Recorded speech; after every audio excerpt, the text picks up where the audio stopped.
Min-jae felt a small heartbeat against his chest. Not fear. Trust. The city's most dangerous man stayed perfectly still, afraid that even breathing might shatter the moment. Then the lights in the room dimmed. His phone lit up instead. A video. The twins leaving the safe house. One word followed. Found. Then the ultimatum. 72 hours. Come back. Marry her. Or they disappear. The city never truly slept, but that night Seoul felt like it was holding its breath. Min-jae stood alone on the penthouse balcony, his reflection ghost-like against bulletproof glass. Behind him, through sealed doors, Zara slept on the leather couch with both arms curled protectively around Kai and Mia. Even unconscious, her body remained coiled tight, a mother's instinct honed by 3 years of looking over her shoulder. He pressed his forehead against the cold glass and watched traffic lights blink far below like distant warning signals. Somewhere in those glittering streets, his enemies were already moving pieces across a board he'd thought he controlled. The Huang family wouldn't waste time. Neither would his former fiancée, whose parting words still echoed with the promise of calculated revenge. 4 years ago, he had walked away from Zara to save her life.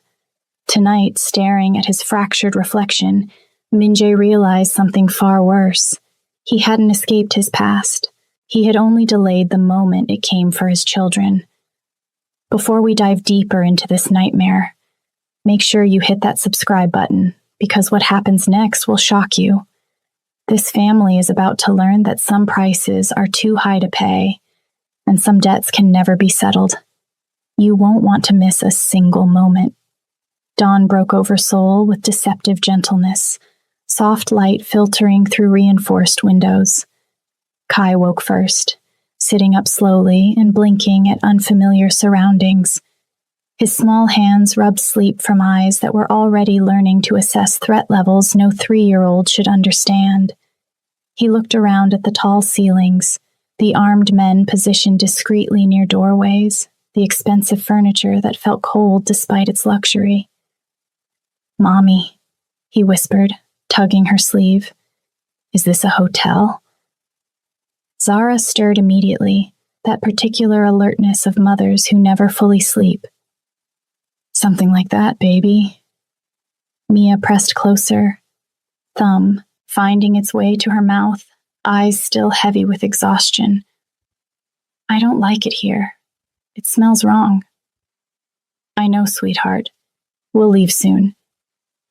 But even as Zara said the words, she wondered if they were true. The attack in the park had changed everything. They couldn't just walk back to their quiet Los Angeles life and pretend yesterday never happened. Min-jae stood several feet away, hands clasped behind his back like a guest in his own safe house. He had watched them sleep through the entire night, afraid that closing his eyes even once would make them vanish like smoke. Every small sound they made, every shift in position, every soft breath reminded him of 3 years he could never reclaim. "I had breakfast prepared," he said quietly, his voice carefully neutral. "Whatever they like, pancakes, rice, fruit, or whatever you're comfortable with them eating." Zara studied him with eyes that had learned to read danger in a glance. "You don't get to play. House yet, Min-jae. You don't get to suddenly be super dad after one dramatic rescue." He nodded once, accepting the rebuke without argument. "Fair enough." Kai slid off the couch, his small bare feet padding across cold marble as he approached Min-jae. He stopped just inches away, tilting his head back to maintain eye contact. For a long moment, he simply stared with an intensity that seemed far too old for his years. "You're really my daddy?" The question carried weight beyond its simple words. Min-jae crouched slowly, bringing himself to eye level without crowding the boy's space. "Yes, I'm your father." Kai considered this information with the seriousness of someone weighing evidence. "Do you have monsters?" The question caught Minjai off guard. What do you mean? Mommy says bad men have monsters, the kind that live inside them and make them do scary things. Kai's voice remained matter-of-fact, as if discussing the weather. Do you have monsters? Minjai felt Zara's gaze burning into his back. He could lie. Should lie, probably. Tell the boy that Daddy was one of the good guys, that monsters were just pretend. But something in Kai's steady gaze demanded honesty. Yes, Minjai said quietly. I have monsters. Did you make them go away? No. He swallowed hard. I made them angry instead. Kai nodded slowly, processing this. Okay, that's honest at least. Zara exhaled sharply. Kai, sweetie, why don't you and Mia go wash up? There's a bathroom through that door with clean towels. But I want to talk to Daddy. Now, Kai. Her voice carried that particular maternal steel that brooked no argument. The boy looked between his parents, then shrugged with the easy acceptance of children who've learned when to pick their battles. He took Mia's hand and led her toward the bathroom, whispering something that made his sister giggle despite her earlier fears. The moment they disappeared, Zara rounded on Minjai. Don't do that. Don't make yourself out to be some tragic anti-hero they need to understand. They're 3 years old. He asked a direct question. I gave a direct answer. He's a baby, Minjai. He doesn't need to know about your monsters or your world or any of this. Her voice cracked. He needs to believe his father is someone safe, someone good. I won't lie to them about what I am. Then what exactly are you? She stepped closer, her voice dropping to a harsh whisper. Because right now, you're the reason we almost died yesterday. You're the reason my children are in a bulletproof cage instead of their own beds. So tell me, Minjai, what should I tell them you are? Before he could answer, the penthouse door opened. Lieutenant Kim entered, his scarred face grave as he carried a tablet. He took one look at the tension crackling between them and hesitated. Boss, we need to talk now. Zara's entire body went rigid. She recognized him immediately. You, the man with the scar, the one who put me on that plane to Los Angeles. Kim bowed his head slightly. Miss Zara, it's been a long time. Not long enough. Her voice turned to ice. You lied to me, told me Minjai wanted me gone forever, that staying would only get me killed and ruin everything he'd built. I protected you, Kim said simply. You made that choice for me. You took away my right to decide. She turned to Minjai. Did you know? Did you order him to send me away? Minjai's jaw tightened. I asked him to watch over you from a distance, to keep you safe without revealing himself. I never told him to send you to another country.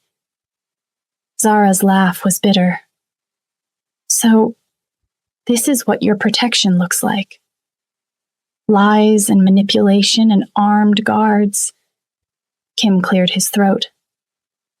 With respect, if you'd stayed in Seoul, you would be dead. The Hwang family had a contract out on you worth 50 million won. Every mercenary and desperate gang member in the city was looking for a young black woman connected to Boss Park. I gave you a new identity and a plane ticket, because it was the only way to guarantee your survival. And my pregnancy? Zara's voice shook. When did you figure that out? Kim met her eyes steadily. The medical bills you were paying appeared in my monitoring reports about 2 months after you left. The amounts matched prenatal care. I confirmed it through hospital records. Minjai stood very still. You knew. All this time, you knew I had children, and you said nothing. I made a tactical decision to preserve operational security and protect high-value assets. They're not assets. Minjai's voice cracked like a whip. They're my children. And if you'd known about them 3 years ago, what would you have done? Kim stepped forward, his scarred face intense. You would have gone after her, brought her back to Seoul, put her in a safe house just like this one, and within 6 months, the Huang family or the Russians or the Yakuza would have found a way in. They always do. You know this, boss. You've seen it happen to others who tried to protect families in our world. The silence stretched like a blade. Zara sank onto the couch, her hands trembling. So what you're saying is that my children have been targets since before they were born. That no matter what choice I made, they were already marked. Yes, Kim said quietly. The moment Boss Park loved you, you became a weapon his enemies could use against him. The moment you carried his children, they became leverage. This was inevitable. Mia's voice called out from the bathroom. Mommy, Kai won't share the good towel. The domestic complaint cut through the heavy atmosphere like a knife. Zara stood mechanically, moving toward her children with the automatic responses of motherhood, even as her mind reeled with implications. Min-jae waited until she was out of earshot. What else? Kim activated the tablet, pulling up security footage. The Huang family knows about the children. They've identified Zara. They have photographs, addresses in Los Angeles, even the twins' preschool records. This footage was taken 6 hours ago. The screen showed grainy video of the safe house courtyard. Kai and Mia were visible through a window, playing with blocks while Zara watched them. Someone had zoomed in on their faces, capturing clear images of both children. How did they get this close? Drone. Small enough to avoid our standard countermeasures. It was only in range for 40 seconds before we shot it down, but that was enough. Kim swiped to the next screen. This message came through our dark web channels 2 hours ago. Min-jae read the text, his blood turning to ice. 72 hours. Return to your throne, or we start collecting pieces of your legacy, starting with the ones that cry when you cut them. Below the message was another image, a photograph of his former fiancée, smiling as she sat across from the head of the Huang family. The timestamp showed it was taken the same night she walked out of his safe house. She went straight to them, Min-jae said flatly. Within 2 hours of leaving here. We have surveillance showing her entering their compound. She was inside for 3 hours. When she left, she was smiling. Kim paused. Boss, she's given them everything. Your security protocols, your business operations, the locations of your secondary safe houses. But more importantly, she's given them leverage. She knows you have children now. She knows that changes everything. Min-jae stared at the image, feeling the careful walls he'd built around his emotions beginning to crack. What does she want? Based on intelligence gathered from our contacts inside the Huang organization, Kim pulled up another file. She wants you back, not as a lover, but as a trophy. She wants you to publicly return as head of the Park family operations, marry her as planned, and essentially hand her status and power she couldn't get any other way. And if I refuse? Kim's expression said everything. Min-jae walked to the window, watching dawn fully break over Seoul. Somewhere in that sprawling city, his former fiancée was probably sleeping peacefully, confident in her revenge. Somewhere else, the Huang family was planning their next move, counting down those 72 hours. And here, in this bulletproof cage, his children were learning to live with fear. There's more, Kim said quietly. The message specifically mentions Zara. Says she needs to disappear permanently as part of any arrangement. They view her as competition for your attention and loyalty. Min-jae closed his eyes. They want me to choose. They want you to sacrifice. Again. Like you did 4 years ago when you pushed her away to protect her. Except this time, they're making the stakes explicit. Kim's voice gentled slightly. Boss, I've served you for 15 years. I've never seen you hesitate in a crisis. But this situation has no good options. Every choice leads to loss. The bathroom door opened. Kai and Mia emerged, faces scrubbed clean, wearing clothes from the emergency supplies Minjae kept stocked. They looked impossibly small in the oversized shirts, like children playing dress-up in an adult's world. Kai spotted the tablet in Kim's hands. Are those the bad men? The ones with monsters?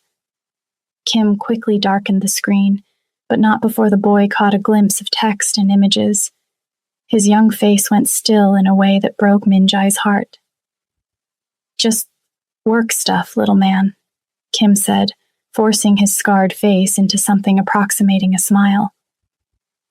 Boring adult things. You're lying. Kai's voice carried no accusation, just observation. Grown-ups always lie when they're scared. Their voices get too happy. Zara appeared from the bedroom where she'd gone to change. She took one look at the frozen tableau and immediately moved to her children. Breakfast time. Let's see what fancy food rich people eat. But Kai pulled away from her reaching hand. He walked directly to Minjae, those two old eyes studying him with uncomfortable intensity. Are you going to leave again? The boy asked. Minjae crouched down, meeting his son's gaze. I don't want to. That's not what I asked. Are you going to leave? The question hung in the air like smoke. Behind Kai, Mia watched with her thumb in her mouth. Zara stood frozen halfway across the room. Kim tactfully examined his tablet as if suddenly fascinated by nothing. Minjae could lie. Should lie. Tell his son that everything would be fine, that Daddy would never leave, that they'd be a family forever. But Kai was right. The boy could smell deception the way predators smell fear. I might have to, Minjae said quietly, to keep you safe. That's what Mommy said before. Kai's small hand reached out, touching Minjae's cheek with surprising gentleness. She said you were fighting monsters so we didn't have to be scared, but I think you're scared too. Minjae's throat closed. He nodded, not trusting his voice. Kai considered this, then wrapped his small arms around Minjae's neck. The hug was brief, fierce, and completely unexpected. It's okay to be scared, the boy whispered. Mommy gets scared all the time. She just hides it better. Then Kai pulled back and took his sister's hand, leading her toward the kitchen as if he hadn't just shattered his father's carefully constructed control. Zara watched them go, then turned to Minjae with eyes bright with tears. He's too young to understand all this. He understands more than we think. That's what terrifies me. She wrapped her arms around herself. When I was pregnant, I used to imagine what they'd be like. I'd hope they'd have your intelligence and my optimism, your strength and my warmth. I never imagined they'd grow up reading fear in adult faces and accepting danger as normal. Minjae stood slowly, every muscle in his body aching with exhaustion he couldn't afford to show. Zara, there's something you need to know. He told her everything. The message, the 72-hour deadline, the impossible choice his enemies were forcing on him. When he finished, she had gone very pale. So let me understand this correctly, she said, her voice dangerously calm. Your ex-fiancé has allied with your enemies. Together, they're threatening our children unless you return to running your criminal empire and marry her. And as part of this arrangement, I have to disappear permanently. That's the offer. And if you refuse? Minjae didn't answer. He didn't need to. Zara laughed, the sound harsh and broken. This is insane. This entire situation is completely insane. I took my children to a park, just a normal afternoon in what I thought was a safe city. And now we're discussing which of us has to disappear so the others can live. There might be another way. Is there? She stepped closer, her voice rising. Tell me, Minjai, what's your tactical genius solution?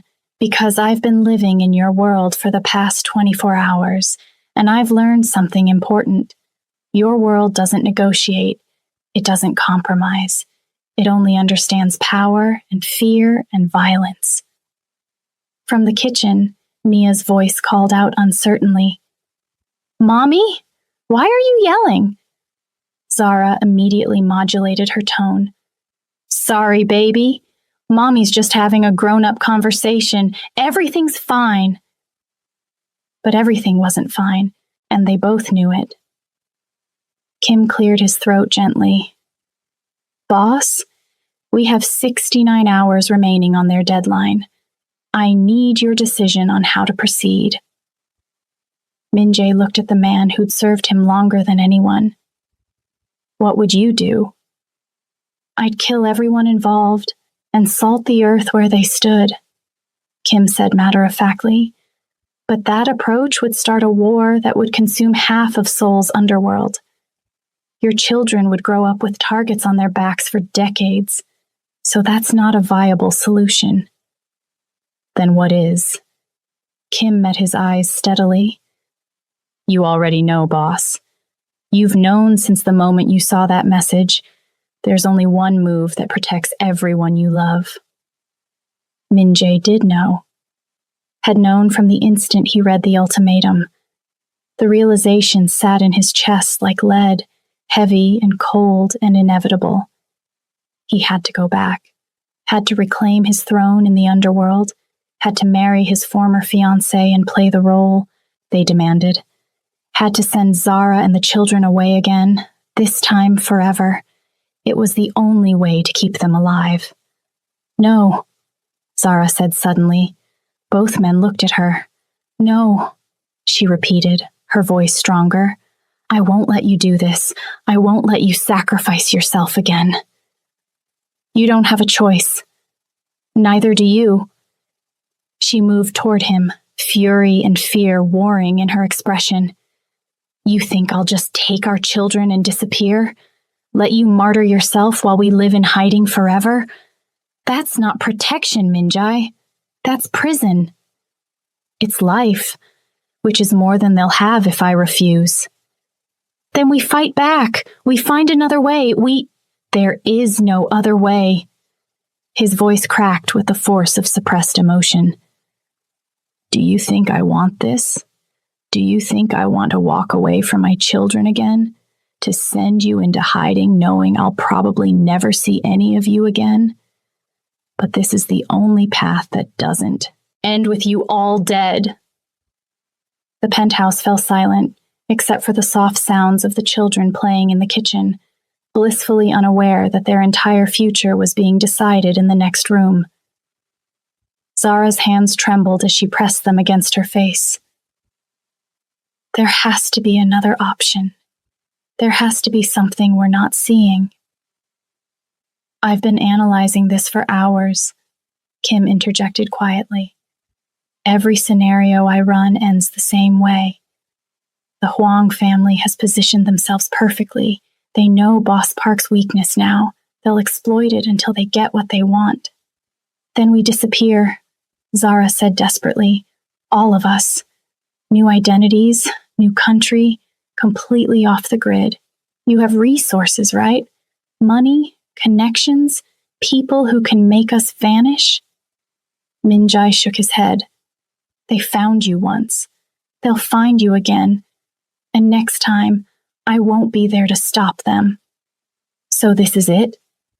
Tears spilled down her cheeks. This is really happening? You're just going to give up? I'm giving them a future. His voice broke on the last word. Even if I'm not in it. From the kitchen, Kai appeared in the doorway, his small face solemn. Mommy, Why are you crying?" Zara immediately wiped her eyes, forcing a smile that didn't reach anywhere near convincing. "Mommy's just tired, baby. Go finish your breakfast." But Kai didn't move. He looked at Minjai with those eerily perceptive eyes. "You're leaving, aren't you? That's what's making Mommy sad." Minjai knelt down, his heart shattering with every word he had to say. "I have to go away for a little while to make sure you and Mia and your mommy stay safe." "How long is a little while?" "Forever," Minjai thought. "I don't know yet." Kai's bottom lip trembled, but he didn't cry. Instead, he walked over and took his father's hand in his tiny one. "Is it because of the monsters? The ones you made? Angry?" "Yes." "Then you should go make them not angry anymore." The logic was simple, childlike, devastating. "And then come back when they're gone." Minjai pulled his son into a fierce embrace, breathing in the scent of children's shampoo and innocence he didn't deserve. "I'll try, Kai. I promise I'll try." "That's what grown-ups say when they mean no," Kai whispered against his shoulder. "But it's okay. I'll take care of Mommy and Mia." The boy pulled back, his small face set with determination that belonged on someone decades older. He returned to the kitchen without another word, leaving the adults to their impossible decisions. Kim checked his watch. "Boss, if you're going to do this, we need to start preparations now. The Huang family will want a public display, a formal meeting to negotiate terms." "Set it up," Minjai said hollowly. "Tonight. I want this done quickly." "Minjai, please." Zara grabbed his arm. "Don't do this. We'll find another way. We have to find another way." He turned to face her fully, taking in every detail of her face like a man memorizing his last meal. "4 years ago, I walked away from you to save your life. It was the hardest thing I'd ever done. I spent every day since then trying to convince myself it was the right choice. And now? Now I know it was the right choice, because you're alive, because you brought our children into this world and kept them safe when I couldn't." He touched her face gently. "This is me making the right choice again, even if it kills me to do it." "It's killing me too," she whispered. "I know, but you're stronger than I ever was. You'll survive this. You'll make sure they grow up good and safe and far away from my world." Kim stepped toward the door. "I'll make the arrangements. We should plan for the meeting at midnight. Neutral territory, probably the old textile warehouse in Yongsan. Both families have used it for negotiations before." After Kim left, Minjai and Zara stood in heavy silence. From the kitchen came the sounds of the twins arguing over who got the last strawberry, a moment of normalcy in a situation that was anything but. "I hate you," Zara said quietly. "I know. I hate that you're right. I hate that this is the only way. I hate that I still love you, even though you're about to break my heart again. I hate it too." She pressed her forehead against his chest. "When you leave tonight, promise me something. Anything. Promise me you won't forget them, that even when years pass and they grow up without you, you'll remember what Kai's laugh sounds like, what Mia's favorite color is, the way they hold hands when they're scared. Promise me they won't just be an abstract idea of children you once had." "I could never forget them, Zara. They're carved into my soul." "Good." She pulled back, wiping her eyes. "Because I'm going to make sure they remember you too. I won't let them grow up thinking their father abandoned them. I'll tell them every day that you love them enough to walk away." The rest of the day passed in a strange, suspended reality. Minjai spent every moment he could with Kai and Mia, trying to compress a lifetime of fatherhood into hours. He helped them build block towers and listened to Mia's rambling stories about her imaginary friend. He let Kai show him how to properly arrange toy cars in order of color and size. If you're emotionally invested in this family, hit that subscribe button right now, because what happens next will leave you speechless, and you need to be here for every devastating moment. Normal moments, precious moments, moments that would have to sustain him through the years ahead. Zara watched from a distance, her face a mask of controlled grief. She took photographs with her phone, capturing images of father and children together, evidence that this brief intersection of their lives had been real. As evening approached, Kim returned with a dark suit and grim news. Everything's arranged. Midnight at the warehouse. The Huang family has agreed to terms pending your formal acceptance. What are the terms exactly? Zara asked. Kim glanced at Minjai, who nodded permission. Boss Park returns as head of operations. He marries Miss Choi within 30 days in a public ceremony. All of his business interests and territories return to full operation under his control, but with the Huang family as primary partners in several key ventures.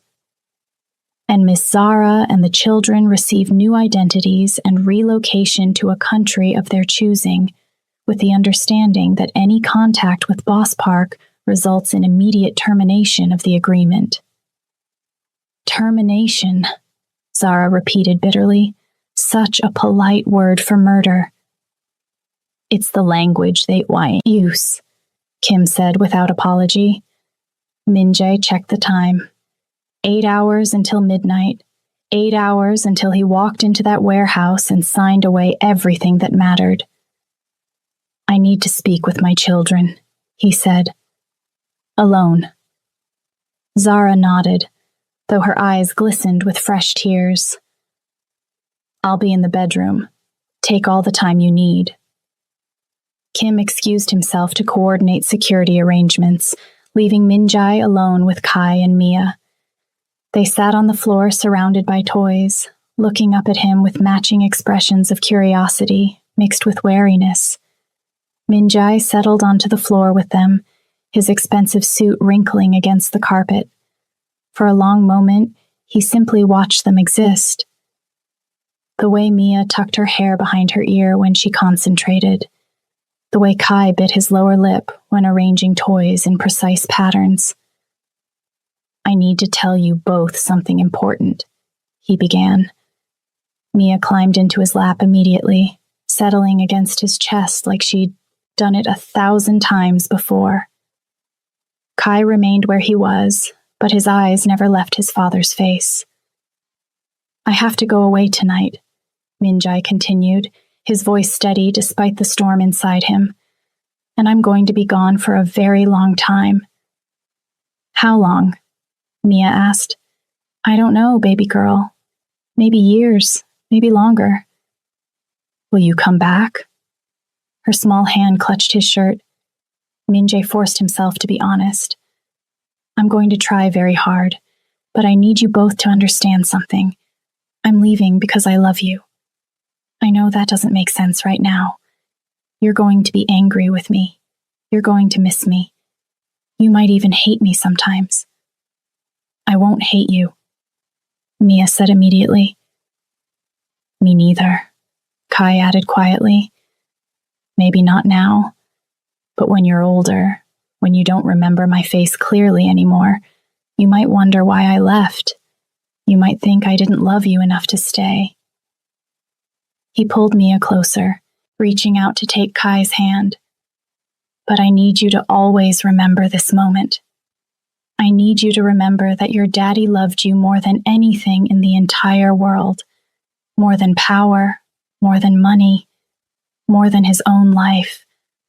I'm leaving because staying would put you in danger, and I would rather live without you than risk you living without life. Kai squeezed his hand. The monsters would hurt us if you stayed? Yes, Then you should go fight them, the boy said with heartbreaking logic. That's what daddies do. They fight monsters so their kids can be safe. Min-jae's eyes burned. You're very brave, Kai. Mommy says I get it from you. Your mommy is much braver than I'll ever be. He looked at both children, memorizing every detail. I need you both to promise me something. Promise me you'll take care of each other. Promise me you'll listen to your mommy and grow up strong and smart and kind. Promise me you'll be happy, even without me there. I promise, Mia whispered against his chest. Kai hesitated longer, his young mind clearly working through the implications. Finally, he nodded. I promise. But you have to promise something too. What's that? Promise that when the monsters are gone, you'll come find us. Even if we're really old, even if we forget what you look like, promise you'll come back. Min-jae pulled both children close, his composure finally cracking. I promise. No matter how long it takes, no matter what I have to do, I will find my way back to you. They sat together on the floor for a long time, 3 people bound by blood and love and circumstances beyond any of their control. Eventually, Mia fell asleep in his arms, exhausted by emotion and the late hour. Kai dozed against his side, one small hand still clutching his father's shirt. Zara appeared in the doorway, her face swollen from crying. It's time, she said quietly. Kim needs you to start getting ready. Min-jae carefully transferred the sleeping children to the couch, covering them with a soft blanket. He stood, every movement feeling like he was walking through deep water. This was it. The moment where he stopped being their father and became a ghost they'd hear stories about. In the bedroom, Kim had laid out clothes appropriate for the meeting. Dark suit, no tie, the kind of outfit that signaled power without ostentation. Min-jae changed mechanically, his mind already shifting into the cold, calculated mode he'd need to survive what came next. Zara watched from the doorway. I never thought I'd see you put that armor back on. It's the only way I know how to protect them. I know. She stepped closer, her voice dropping to barely above a whisper. Min-jae, when you walk out that door tonight, you're not just leaving them. You're leaving me too. And I need you to know something before you go. What? I forgive you. For 4 years ago. For breaking my heart. For pushing me away. I understand now why you did it, even if I hate that you had to. Tears streamed down her face. But I don't forgive you for this. I don't forgive you for giving up without fighting, for choosing their safety over trying to find a way we could all be together. That's something I'll carry for the rest of my life. I can live with your hatred if it means you get to live. That's the problem, isn't it? You're so busy making sure we survive that you've forgotten we might want to live. She turned away. Go do what you have to do, but don't expect me to thank you for it. Kim appeared with a final briefing. Transportation is ready. I'll have a full security detail, but the Huang family has guaranteed safe passage for the negotiation. Your former fiancé will be present to formalize the arrangement. Min-jae nodded, his face settling into the cold, mask he'd perfected over years in the underworld. The man who had played with his children on the floor was gone, replaced by the ruthless strategist who'd built an empire on calculated violence. He walked to the couch one final time, looking down at his sleeping children. Kai had rolled closer to his sister, his small arm thrown protectively across her. Even in sleep, he was trying to take care of her. I love you both, Min-jae whispered. More than you'll ever know. Then he turned and walked toward the door, each step feeling like a small death. At the threshold, he paused and looked back. Zara had emerged from the bedroom, standing sentinel over their children. Her eyes met his across the distance, and in that moment, everything that had ever existed between them crystallized into pure, agonizing understanding. "Goodbye, Zara." "Don't," she said sharply. "Don't say goodbye like it's noble. Just go." He went. The warehouse in Yongsan smelled of old machinery and secrets. Min-jae walked through the cavernous space flanked by Kim and 4 guards, his footsteps echoing off concrete walls. At the center of the warehouse, lights had been set up around a long table. On one side sat the head of the Huang family, an elderly man whose gentle appearance disguised decades of ruthless violence. And next to him, smiling with cold satisfaction, sat Min-jae's former fiancée.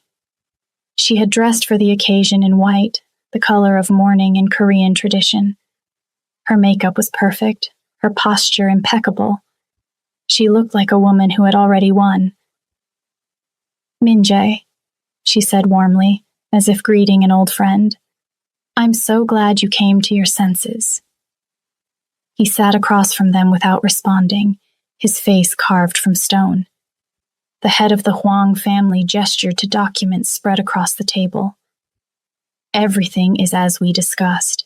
You return to your position. All territories restored, all operations resumed. My family becomes your partner in specified ventures, receiving 40% of profits from those enterprises. In exchange, we guarantee protection for your former lover and the children. They disappear. You never contact them. They never contact you. Clean break." "And if I refuse?" The old man smiled sadly. "Then tomorrow morning, Miss Zara receives a package containing evidence that her children's father is a criminal wanted in 6 countries. Within hours, American authorities arrest her on conspiracy charges. The children enter the foster system, and while she spends years fighting extradition, we make sure she never sees them again. Is that the future you prefer?" Min-jae's hands clenched beneath the table. They'd thought of everything, every angle, every contingency, every pressure point that would force his compliance. His former fiancée leaned forward. "I'm not unreasonable, Min-jae. I actually think we can make this work. You get your empire back. I get the status and partnership I deserve. The woman who was never good enough for your world disappears with her mistakes. Everyone wins." "They're not mistakes," Min-jae said quietly. "They're my children." "Children you'll never see again anyway," she countered. "At least this way they get to live. Isn't that what you wanted? For them to be safe?" She was right. Everything she said was logically, brutally right. This was the only path that kept Kai and Mia alive and free.